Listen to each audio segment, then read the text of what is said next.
வணக்கம் நண்பர்களே. உலக தமிழ் மக்கள் அனைவருக்கும் என்னுடைய தமிழ் புத்தாண்டு நல்வாழ்த்துகள். தமிழ் மக்களுக்கான ஒரு மிக முக்கியமான திருவிழா இன்று. ஏன்னா தமிழ் புத்தாண்டு, நம்ம ஆங்கில புத்தாண்டு எந்த அளவுக்கு வரவேற்று கொண்டாடுகிறோம். ஆங்கில புத்தாண்டு அப்படின்னாவே அன்றைக்கி நைட்டு 12 மணிக்கெல்லாம் பட்டாசு வெடிக்கிறது, கேக் வெட்டுறது, இன்னும் நிறைய பயங்கரமாகலாம் பண்ணுறாங்க. அது மேற்கத்திய நாடுகளில் இருந்து இங்கே செருகப்பட்ட ஒரு விஷயம். அது பெருசாக கொண்டாடுறாங்க. ஆனால் தமிழ்நாட்டினுடைய புத்தாண்டு இன்றைக்கி அது எங்கே பார்த்தாலும் ஒரு பெரிய இதே கொண்டாட்டமாகவே தெரியல. ஆனால் கோவில்களில் சிறப்பாக பண்ணுறாங்க. அது நல்ல விஷயம். கோவில்களில் மட்டும்தான், மற்றபடி வீடுகளில் எந்த ஒரு சிறப்பான ஒரு விஷயமும் செஞ்சதாக தெரியல.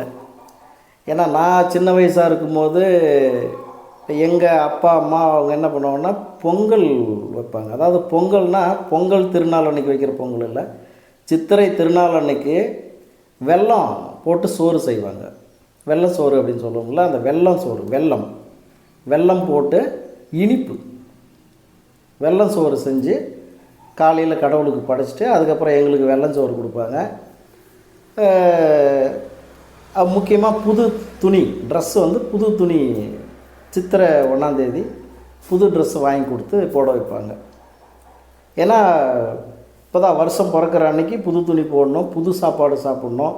அப்போ தான் வருஷம் பூரா அந்த மாதிரி நல்லா மகிழ்ச்சியாக இருப்பாங்க அப்படின்றது பெரியவனுடைய ஒரு விஷயம். அன்றைக்கி சித்திரை 1ஆம் தேதி அன்றைக்கி பழைய சாப்பாடு சாப்பிட மாட்டாங்க.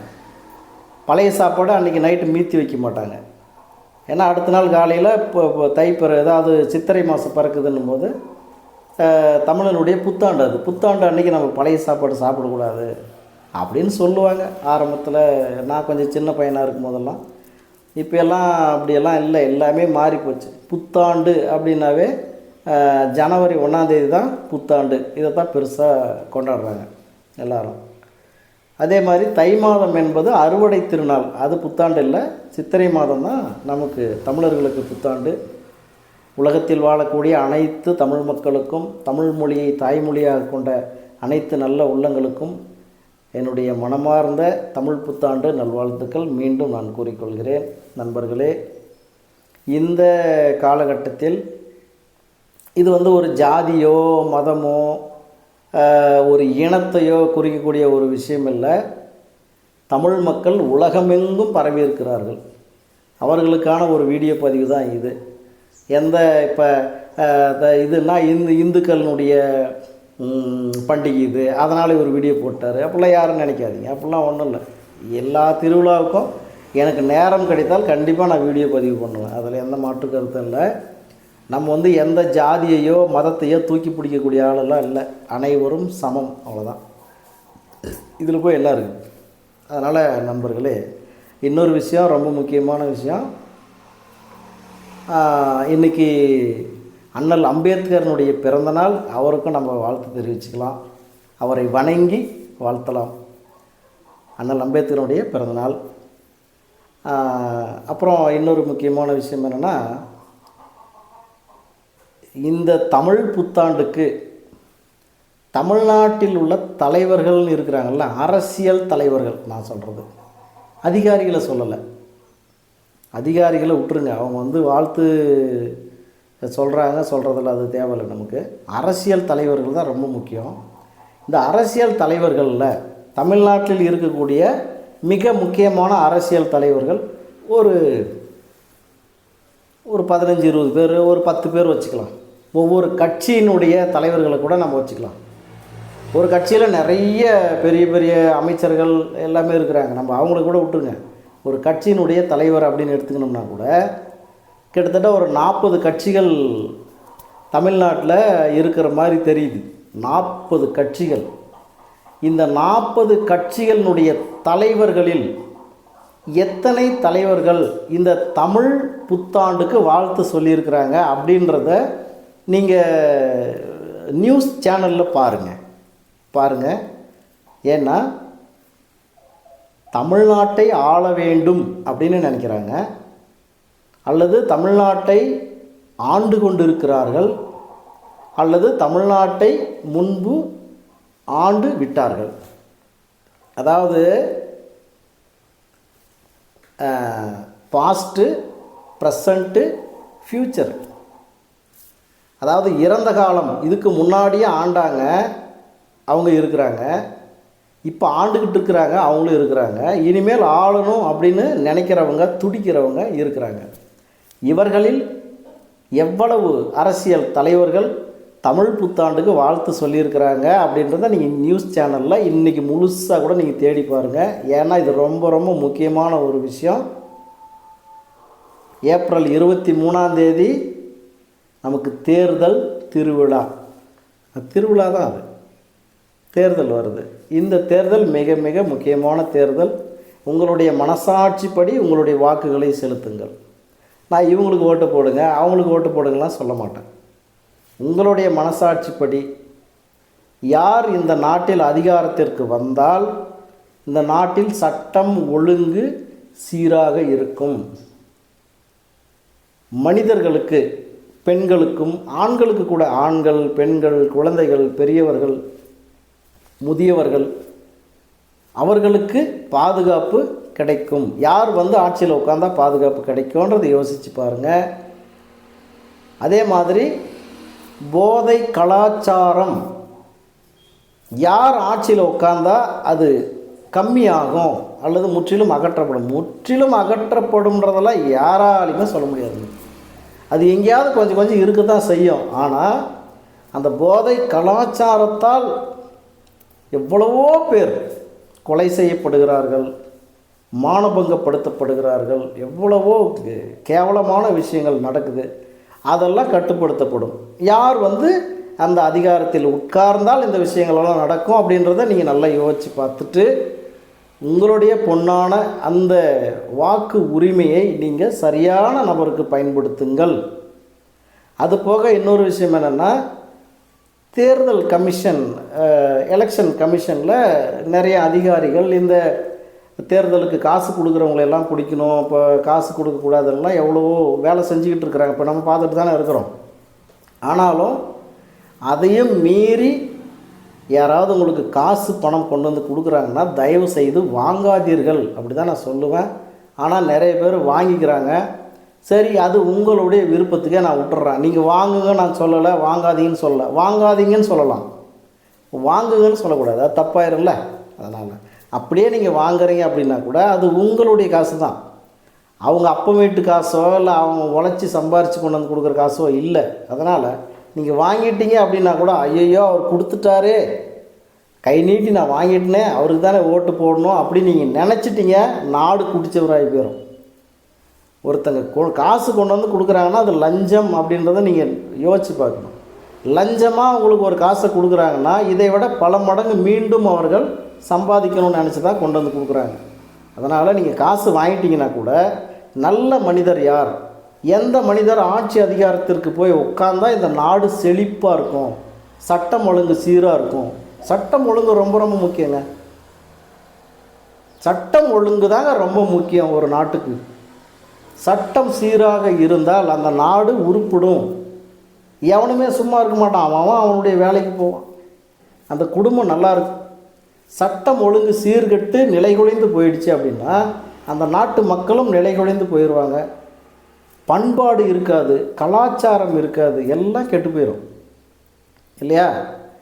கலாச்சாரமே கெட்டு போயிடும். அவன் நினச்ச மாதிரி என்ன வேணாலும் பண்ணிட்டு போவான். ஏன்னா அங்கே சட்டம் ஒழுங்கு சரியில்லையே.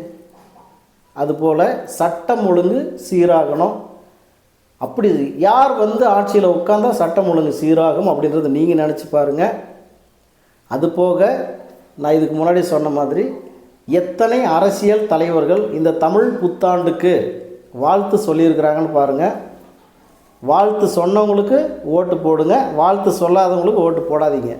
அதை சொல்கிறதுக்கு எனக்கு ரைட்ஸ் இருக்குது இல்லையா? ஏன்னா இது தமிழ்நாடு, நான் ஒரு தமிழ் குடிமகன், என்னுடைய தாய்மொழி தமிழ். அப்போ இது சொல்கிறதுக்கு எனக்கு 100% உரிமை இருக்குது. ஏன்னா எனக்கு லட்சக்கணக்கான நண்பர்கள் இருக்கிறீங்க, நான் சொன்னால் செய்யக்கூடிய இடத்துலையே பல லட்சக்கணக்கான நண்பர்கள் இருக்கிறீங்க. அதனால் நான் உங்களுக்கு இந்த விஷயத்தை சொல்லித்தானே ஆகணும். கண்டிப்பாக இதை சொல்லித்தான் ஆகணும், வேறு வழியே இல்லை.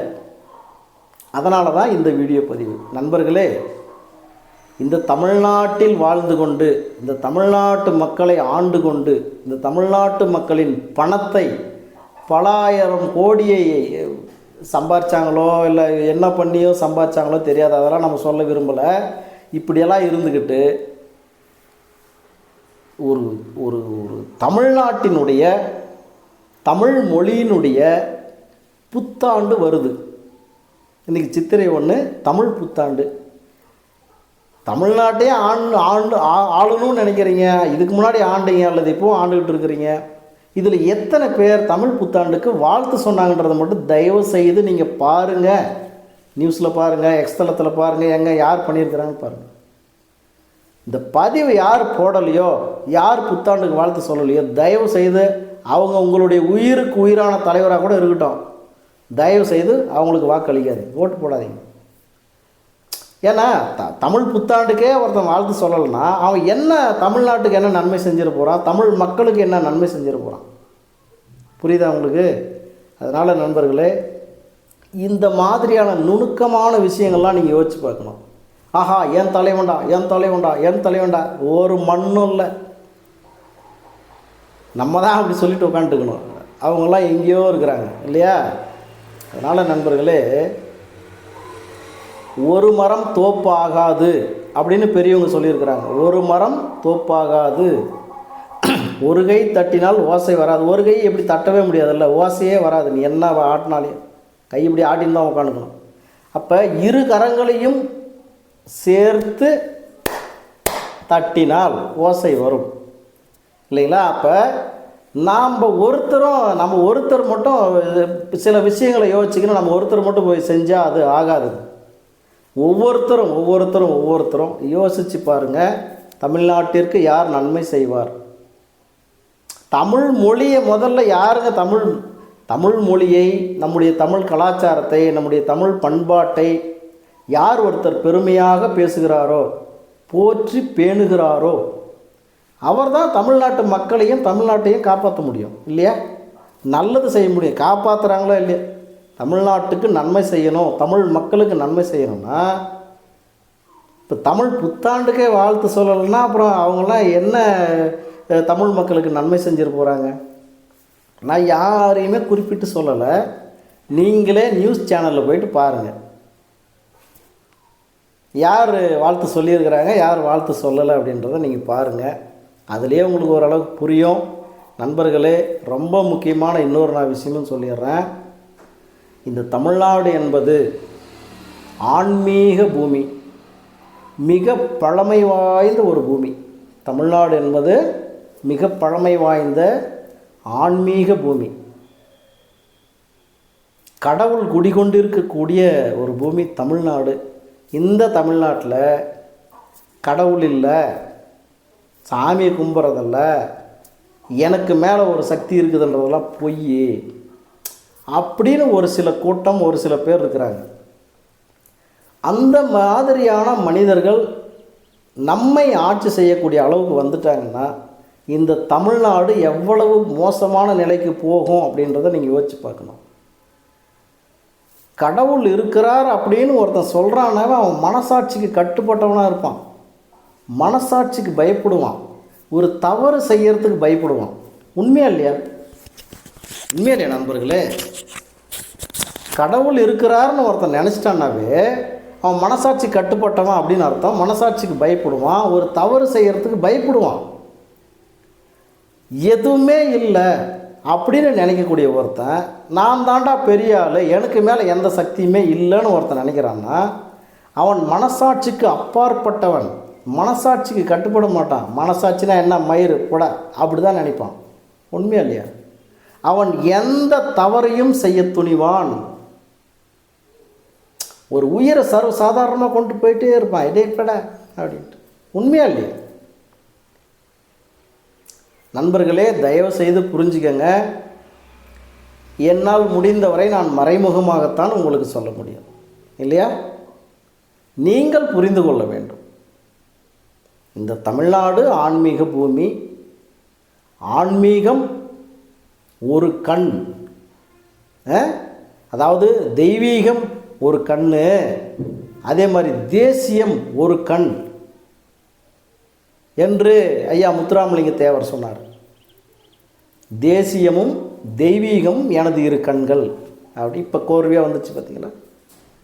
தேசியமும் தெய்வீகமும் எனது இரு கண்கள் அப்படின்னு ஐயா முத்துராமலிங்க தேவர் சொன்னார், பசும்பொன்னார். அப்போ நீங்கள் தேசியத்தையும் அவர் விடலை, தெய்வீகத்தையும் அவர் விடலை. அவர்தான் மனசாட்சி உள்ள ஒரு மனிதர். அவரை நம்ம தெய்வமாக கும்பிடலாம், ஒன்றும் தப்பே இல்லை. ஏன்னா ஒருத்தருக்கு மனசாட்சி இருக்குது, மனசாட்சிக்கு கட்டுப்படுறாங்க அப்படின்னாவே கண்டிப்பாக அவர்கள் கடவுளை ஆதரிக்கிறார், கடவுளை கும்பிட்றாருன்னு அர்த்தம். ஒன்றும் இல்லை, இஸ்லாமிய பெருமக்கள், இஸ்லாமிய நண்பர்கள் யாராவது ஒருத்தர் சாமி இல்லை கடவுள் இல்லைன்னு சொல்லுங்கள் பார்க்கலாம். அனைவரும் கடவுளை கும்பிடுபவர்கள், ஐயா நபிகள் நாயகத்தை வணங்குபவர்கள், 5 வேளை தொழுகை செய்யக்கூடிய நண்பர்கள் இஸ்லாமிய பெருமக்கள். அவர்கள் யாராவது கடவுள் இல்லைன்னு சொல்கிறாங்களா? இல்லை. அதுபோக கிறித்துவ நண்பர்கள் ஒருத்தர் ஒரு நாளாவது மண்டியிட்டு, அதாவது முட்டி போட்டு நம்ம சொல்லுவோம்ல, அது மாதிரி மண்டியிட்டு அன்னை மரியாள் தாயாரையும் இயேசு பிரானையும் மண்டியிட்டு வணங்குவாங்க, தேவனே அப்படின்னு. இப்போ அவர்களும் கடவுளை கும்பிடுகிறார்கள், கடவுள் இருக்கிறார் என்பதை நம்புகிறார்கள். இந்து மக்கள் சொல்ல வேண்டிய அவசியமே இல்லை. பல லட்சக்கணக்கான கோயில்களுக்கு கட்டி கும்பிட்டுட்டு சாமி கும்பிட்டுட்டு அவங்க மனசாட்சியோட எல்லாருமே தான் நான் சொல்கிறேன். இப்போ இஸ்லாமிய பெருமக்களும் கடவுள் இருக்கிறார் அப்படின்னு ஏற்றுக்கிறாங்க, கிறித்துவ பெருமக்களும் கடவுள் இருக்கிறார்னு ஏற்றுக்கிறாங்க, இந்து பெருமக்களும் கடவுள் இருக்கிறார்னு ஏற்றுக்கிறாங்க. இவர்கள் எல்லாம் மனசாட்சிக்கு கட்டுப்பட்டவர்களாக இருப்பார்கள். ஒரு பக்கம் கடவுள் இல்லைன்னு சில பேர் இருக்கிறாங்க பார்த்தீங்களா, அவர்கள் மனசாட்சிக்கு அப்பாற்பட்டவர்கள். நீங்கள் நல்லா புரிஞ்சுக்கணும்.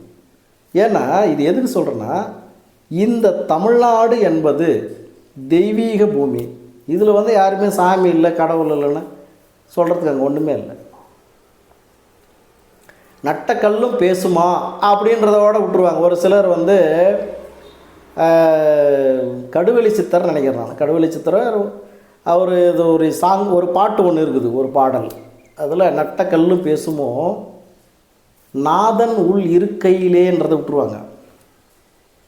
நட்டக்கல் பேசுமானா நான் பார்த்தியா அவரே சொல்லிட்டார்ல, கல் நட்டு விட்டு சாமின்னு கும்பிட்றியாடா அப்படின்னு சொல்லிட்டு ஒரு சிலர் பேசுவாங்க. அதுக்கு அடுத்த வரையை பாருங்களேன், நாதன் உள்ளிருக்கையிலே அப்படின்றார். அப்போ அவர் கடவுள் வெளியில் இல்லை, நம்முடைய மனசாட்சிக்குள்ளே தான் இருக்கிறாரு, நம்முடைய மனிதருக்குள் தான் கடவுள் இருக்கிறாருன்னு அவர் சொல்கிறார். கடவுளை சித்தர் நினைக்கிறார் அவர். இப்போ டக்குன்னு ஞாபகத்துக்கு வரல, இருந்தாலும் அந்த ஒரு வாக்கியம் மட்டும் எனக்கு, அந்த ஒரு வரி மட்டும் ஞாபகம் வந்துச்சு. நட்டக்கல்லும் பேசுமோ, அந்த பாட்டே ஓரளவுக்கு நான் படித்து வச்சுருந்தேன், கொஞ்சம் டக்குன்னு வரல, ஞாபகத்துக்கு வரல, தப்பாக நினச்சிக்காதீங்க. அதனால் நண்பர்களே, நமக்கு அப்பாற்பட்ட ஒரு சக்தி 100% இருக்குது. அந்த சக்திக்கு நாம் அடங்கி ஒடுங்கி ஒரு மனசாட்சிக்கு கட்டுப்பட்டு இருந்தோம்னா நம்ம எந்த தவறும் செய்வதற்கு நம்ம மனசு வராது, கொஞ்சம் பயப்படுவோம். அதாவது உனக்கு நீ என்ன வேணாலும் பண்ணிக்க, உனக்கு நீ என்ன வேணாலும் குடிக்கிறியா, தின்றியா, பண்ணுறியா, என்ன வேணாலும் நீ பண்ணிக்க, அது பிரச்சனை இல்லை. உன்னால் மற்றவர்களுக்கு தீங்கு வரக்கூடாது. நான் அதை தான் சொல்கிறேன். ஐயா நான் ஒரு குடியாரங்க, ஐயா குடிச்சிக்க, அது உனக்கு பிரச்சனை. ஐயா நான் குடிச்சுவிட்டு மற்றவங்களெல்லாம் போய் அடிப்பேன் ஐயா அப்படின்னா தாங்க தப்பு. உண்மையிலே நண்பர்களே, அப்போ மற்றவர்களுக்கு தீங்கு செய்யக்கூடிய அளவுக்கு ஒரு விஷயம் போகுது அப்படின்னா அவன் மனசாட்சிக்கு கட்டுப்படாதவன் அப்படின்னு அர்த்தம். அதனால் நண்பர்களே, இந்த வீடியோ சின்னசாக முடிச்சுக்கலாம். தேர்தல் வருது, ஏப்ரல் 23 தேர்தல் திருவிழா நடக்குது நம்முடைய தமிழ்நாட்டில். அதனால் நீங்கள் ஓட்டுக்கு காசை வாங்கி போட்டு காசு கொடுக்குறவனுக்கு ஓட்டை போட்டு தயவு செய்து நாட்டுக்கு எடுத்துடாதீங்க. அவன் காசு கொடுக்குறான்னா அவன் வந்து அப்பா அம்மா சம்பாதிச்சு அவன் பாட்டம் பாட்டியினுடைய சொத்துலேருந்து எட்டு வந்து காசு கொடுக்கலன்றதை நீங்கள் யோசிக்கணும். காசு வாங்குறதும் வாங்காததும் உங்களுடைய விருப்பம். ஏன்னா காசு வாங்குங்க நான் சொல்ல மாட்டேன், வேணாம் போப்பா அப்படின்னு வேணால் சொல்லுங்கள். காசு வாங்காதீங்க. அதேமாரி நீங்கள் வாங்குறீங்க, அது உங்களுடைய விருப்பம், என்ன பண்ணிட்டு போங்க. ஆனால் காசு கொடுக்குறாங்கன்னா அதை விட பல மடங்கு உங்களுடைய காசை அவன் வந்து கொள்ளையடிக்கிறதுக்கு தான் அந்த காசை கொடுக்குறாங்க.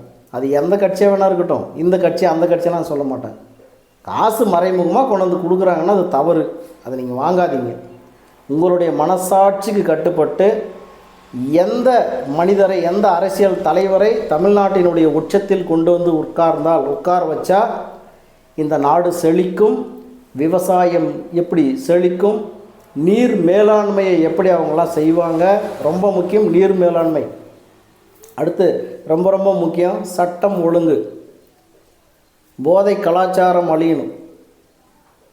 தேவையில்லாமல் திடீர்னு ரோட்டில் போயிட்டே இருக்கிறது, வெட்டுறது, குத்துறது, சைனா எடுத்துகிட்டு போகிறது, திருடுறது, பண்ணுறது, இதெல்லாம் ஒழியணும், அழியணும். இந்த விஷயமெல்லாம் குறையணும். அதனால் நண்பர்களே, ஒரு கால் வருது, சைலண்ட்டில் போட்டுக்கிறேன், இருந்தாலும் கால் வருது, பேசிக்கலாம். அதனால் நண்பர்களே, உங்களுடைய வாக்கு உங்களுடைய உரிமை, ஆனால் மனசாட்சியோடு பண்ணுங்கள். ஐயோ என் உயிரான தலைவர் இவர், அவருக்கு தான் நான் ஓட்டு போடுவேன் அப்படிலாம் நினைக்காதீங்க. அவர் நல்லவரா கெட்டவரா, நாட்டுக்கு நல்லது பண்ணுவாரா இல்லையான்றதை யோசித்து முடிவு பண்ணி வாக்களியுங்கள். அதே மாதிரி உங்களுடைய வாக்கு, உங்களுடைய ஓட்டை வேஸ்ட் பண்ணிடாதீங்க தயவு செய்து. யார் ஆட்சிக்கு வருவார் அப்படின்றது உங்களுக்கு ஓரளவுக்கு இப்போ புரிஞ்சிருக்கும். அதில் யார் நல்லவர் கெட்டவர் அப்படின்றத தீர்மானித்து அவங்களுக்கு நீங்கள் வாக்கு செலுத்துங்க. உங்களுடைய ஓட்டு வேஸ்ட் பண்ணிடாதீங்க. நோட்டாவில் தயவு செய்து போடாதீங்க. நல்ல மனிதருக்கு வாக்கை செலுத்துங்கள். ஏன்னா உங்களுடைய வாக்குரிமை என்பது மிக மிக சக்தி வாய்ந்த ஒன்று. அதை வேஸ்ட் பண்ணிடாதீங்க தயவு செய்து. சரி நண்பர்களே, மீண்டும் ஒரு முறை தமிழ் புத்தாண்டு நல்வாழ்த்துக்கள் கூறிக்கொண்டு, தமிழ்நாட்டில் இருக்கக்கூடிய இந்த 40 அரசியல் கட்சிகளுடைய தலைவர்களில் எத்தனை அரசியல் தலைவர்கள் தமிழ் புத்தாண்டுக்கு வாழ்த்து சொல்லியிருக்கிறாங்கன்றதை தயவு செய்து நீங்கள் பாருங்கள். பார்த்துட்டு அதுக்கப்புறம் யாருக்கு தமிழ்நாட்டு மேலேயும் தமிழ் மக்களுக்கு மேலேயும் அன்பு இருக்குது, பாசம் இருக்குது அப்படின்றத நீங்கள் யோசித்து பார்த்துட்டு அதுக்கப்புறம் நீங்கள் வந்து ஓட்டு யாருக்கு போடணும்னு நீங்கள் முடிவு பண்ணிக்கோங்க. சரி நண்பர்களே, நன்றி, வணக்கம். அடுத்த வீடியோவில் சந்திக்கலாம். நன்றி. எனக்குன்னு பல லட்சக்கணக்கான நண்பர்கள் இருக்கிறீங்க. தயவுசெய்து நான் சொன்னதை நல்லா யோசித்து பார்த்து நீங்கள் முடிவு பண்ணுங்கள். சரி நண்பர்களே, நன்றி, வணக்கம்.